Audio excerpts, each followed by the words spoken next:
There are two potential candidates for the Democratic Party to run as their presidential nominee in the 2024 presidential election. You may know who they are. One of them is President Joe Biden, the other is Vice President Kamala Harris. Normally, we wouldn't be having this discussion. We didn't have this discussion after 2016. We didn't have it after 2008. We assumed that the incumbents, Obama and Trump, would just run for re-election. However, we don't have the same luxury with Joe Biden. As all of you know, Joe Biden is the oldest president in American history. He's 78 years young, and to be quite frank, him running in 2024 is not the most likely thing possible. He might run again. I'm not saying he won't. But it's certainly a conversation worth having whether Kamala Harris is the de facto 2024 Democratic nominee. However, she is such a bad candidate. She is the worst candidate imaginable for the Democrats in 2024. And here's why. So, first, before we start out, I want to thank Sujan Shetty for these background animations. This is just, essentially, I'm just editing this into my video. But if you want the animations, I'll link them in the description. I hope you enjoy them. But yeah. So, again, Kamala Harris, horrible candidate for the Democrats in 2024. Here's why. She has, for essentially three reasons. She has no significant support within the Democratic Party. She has no working class support. And she has no swing vote support.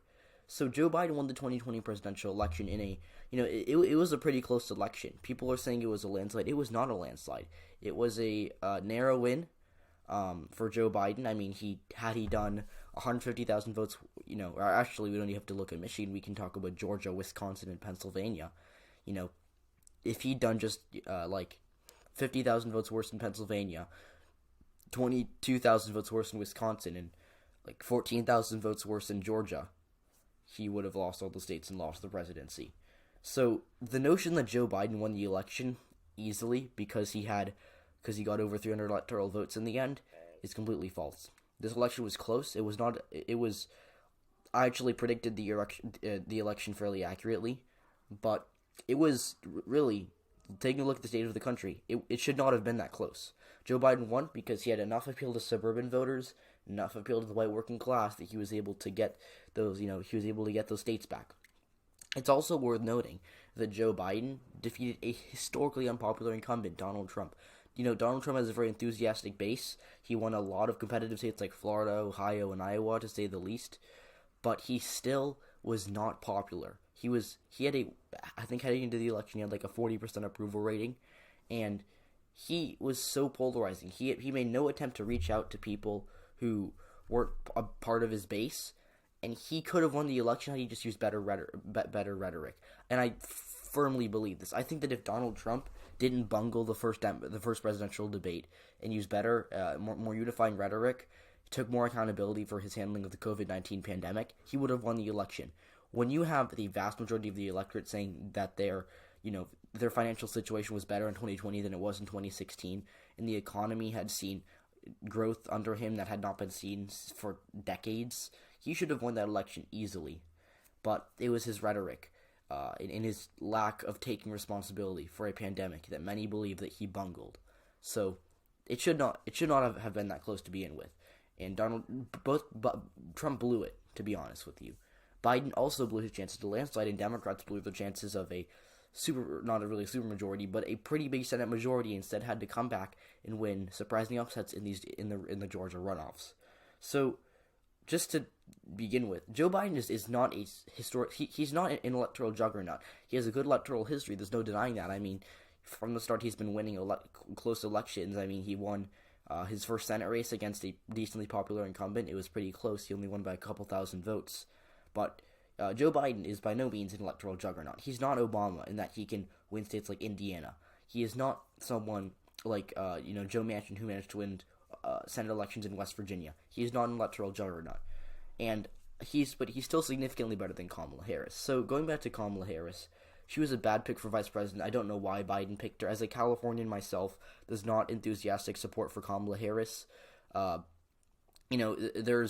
There's much, Gavin Newsom, who's the governor of California, is much more popular here than Kamala Harris. And this may be a regional thing. I'm not going to say where I live in California, but I'm telling you, Kamala Harris is not popular. She's not popular with independents. She's not popular with Republicans. She's not popular with Democrats.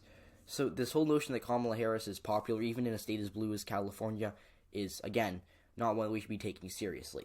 So Kamala Harris, again, she has no working class support. Once she ran for Senate in 2016, we can't really talk about her performance. She did very well, but she was running against another Democrat, so we can't really take a look at her performance there.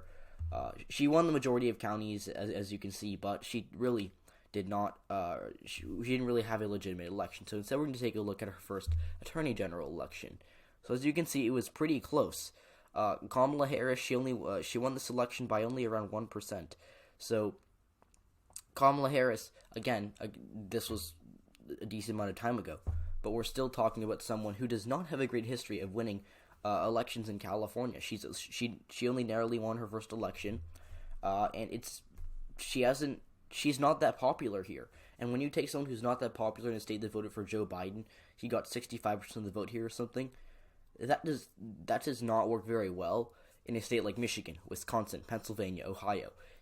Harris has a very bad record for Democrats, especially. Her criminal justice record makes her seem very tough on crime.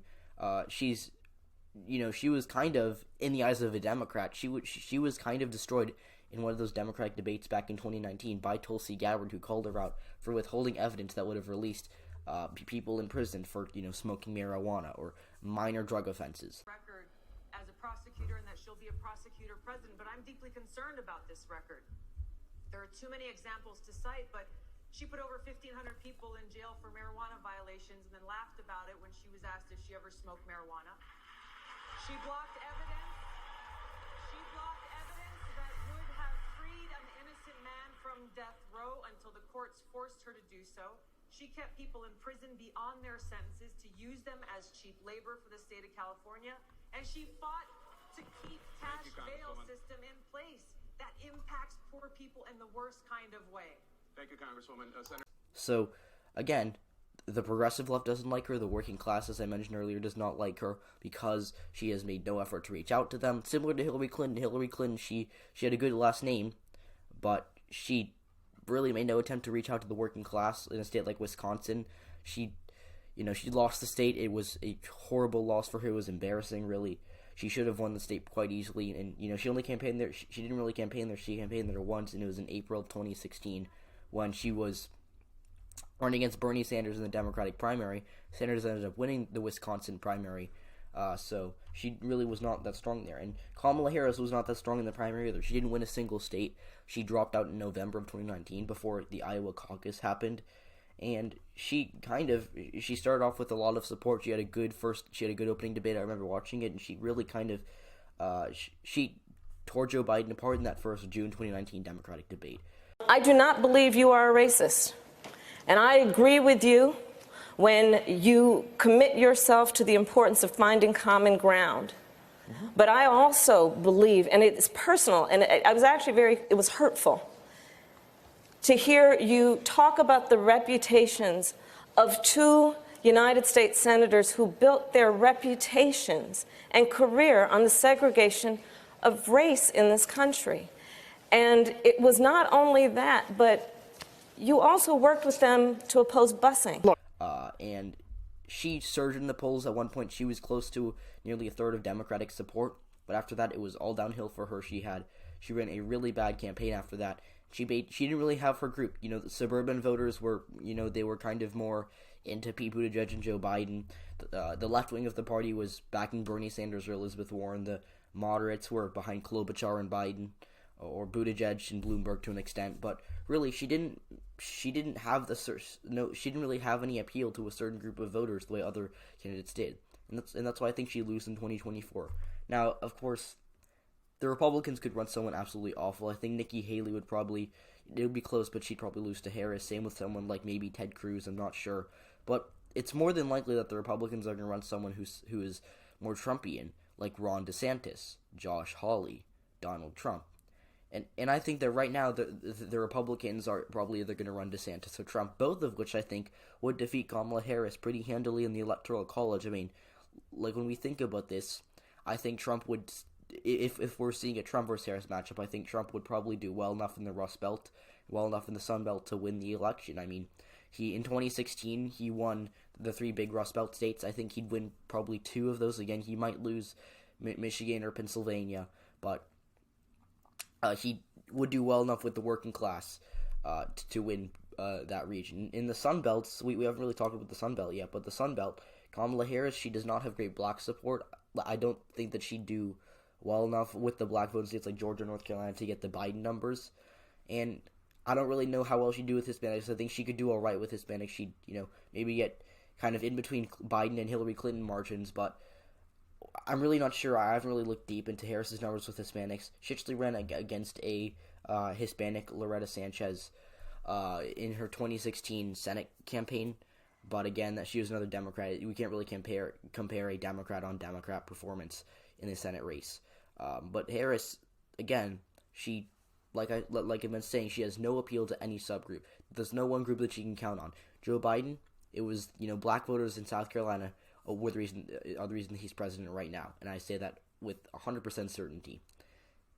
Donald Trump in 2016, the reason he was president for 4 years was because of the white working class in the Rust Belt. Kamala Harris, she doesn't have a certain group she can bank on, unless that group is, I guess, the Democratic establishment. So, if the Democrats want to win in 2024 against someone like Trump or DeSantis, who are both, I think DeSantis is easily the Republicans' best bet for 2024, but if they want to win again, they should run Biden. He'll be 82, or actually he'll be 81, but he'd still be a better bet than someone who has no appeal to every demographic. So again, thank you for watching this video. If you enjoyed it, please hit the like button, subscribe if you haven't already, and I'll see you on the next one. Goodbye.